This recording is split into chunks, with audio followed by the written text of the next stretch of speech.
Lamine Sarr. ñeenti waxtu daal di dem ba toftal ñetti simili mbokki xarit yi bisimila ci tënkum xibaar yi ñu door ko rek ak office diocésien bu enseignement catholique di ODEC bu Dakar daal di amal wala sax affiché taux baccalauréat bu 2026 jàpp ne daanaka yokkute bu am solo la ndax téeméer boo jël juróom-ñeent fukk ak ñeent yi yu toftal fanweer ak juróom-ñeent ci la ñu daal di am réussite daanaka la ëpp ci seen école yooyu daal di nañu weesu téeméer boo jël juróom-ñeent fukki yi jàpp nañ sax institut Notre-Dame ak complexe père des pères maristes ñoom daal amuñu benn faute ci lu nu mel lu ëpp wala sax bu ñu leen boolee ñi nga xam te ne rek ñoo am mention tollu nañ ci juróom-ñeenti téeméer ak fanweer ak ñett bokk na si ñaar fukk ak ñeenti mention très bien directeur diocésain bi nag di abbé Georges Diouf daal di rafetlu liggéey bi nga xamante ne rek élèves yi daan nañ ko def jàngalekat yi tamit waajuru ndongo yi daal di feddali rek engagement wu école catholique jëm ci wàllu éducation de l'excellence njiitu réew mi Bassirou Diomaye Faye tey la daal di ubbi ab forum jëm ci wàllu koom gi du tukkee ci géej gi ndax ak 750 kilomètres de côte boo xamante ne rek la ci ëpp kenn exploité wu ko moo tax sax mu daal di xam la ay chantier yu mag ci géej gi lu ci mel ni port bu Ndayane ak tamit yeesalaat port de pêche ak université boo xamante ne rek dinañ ko tabax ñeel métier yi géej gi ngir rek daal di def Sénégal ab puissance maritime bu mucc ayib. Ancien président de la République Macky Sall ñu koy xaarandi ci Ndakaaru niki ajuma ji mbokk 17 juillet ca ab jet privé jóge ca Paris ñu dëppee ko Paris Le Bourget ba ñu sukkandikoo ci confidentiel Afrique avion boobee nag ki nga xamante ne rek moo ko al di waa Côte d'Ivoire ci sàkkuteefu Emmanuel Macron di njiitu France ñeel ab campagne boo xamante ne rek njiitu réew ba woon di Macky Sall bëgg na ko toog ci foofee nga xamante ne rek mooy ONU ci mbootaayu xeet yi moom nag di bëgg na daje ak njiitu réew mi Bassirou Diomaye Faye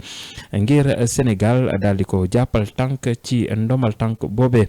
jeexale ko ak ba tey politique Ousmane Sonko ak keneek élimaanu jëwriñ gi di Ahmadou Al Aminou Lo daanaka ñu ngay sànnante ay kàddu niki dimanche bi ca Touba ba ñu inauguré siège Pastef la njiit la di Ousmane Sonko daal di rek dut baaraamu tuuma njiitu gouvernement bi ne dafa rek ubbil tànk wala sax ubbil ay buntu ñi nga xamante ne rek ñoo di waa biti xeew ci kaw souveraineté nationale loolee daal di rek menacé ci ab censure boo xamante ne rek daanaka gouvernement bi bañ ca nekkee ci tànk googe dàkk ñu sax daaneel gouvernement bi ba Cheikh wala sax gouvernement wala njiitu élimaanu jëwriñ gi di Amidou Lo daal di publier ab message ferme ci X ngir rek rejeter yooyu lépp accusation foofee la ñuy ndar képp tënkum xibaar yi ci kàllaamay wolof léegi kàllaamay nasaraan ak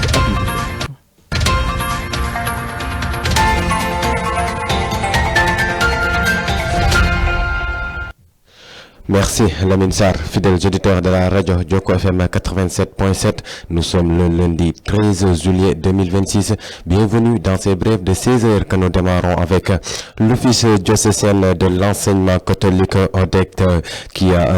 de Dakar qui a affiché un taux de réussite de 94,38% au baccalauréat 2026 en progression. La quasi-totalité de ces établissements dépasse 80%. Avec un sans faute pour l'Institut Notre-Dame et le complexe des pierres maristes. Au total, 933 mentions ont été obtenues, dont 24 très bien. Le directeur diocésain, l'abbé Georges Diouf, salue le travail des élèves, enseignants et parents et réaffirme l'engagement de l'école catholique pour une éducation d'excellence.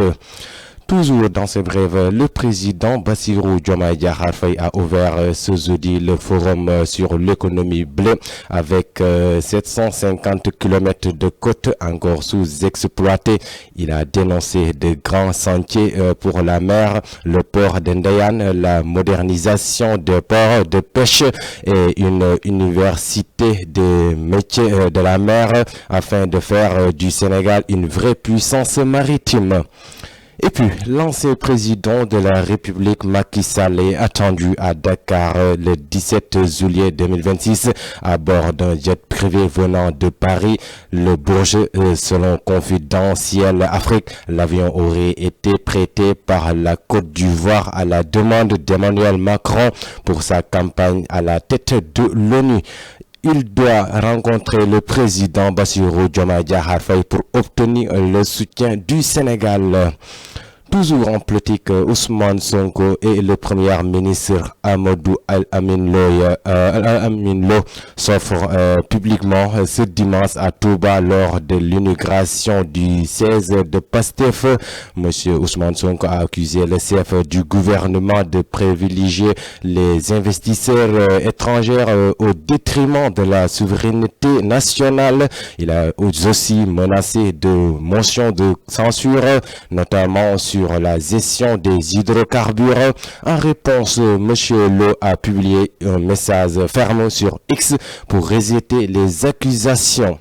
Chers auditeurs, c'est la fin de ces brèves. Hassan Diour qui a assuré la partie technique, Abibou Ndiaye et Lamine Sarr à la présentation. Merci de votre aimable attention. Excellente suite des programmes sur Joko FM 87.7.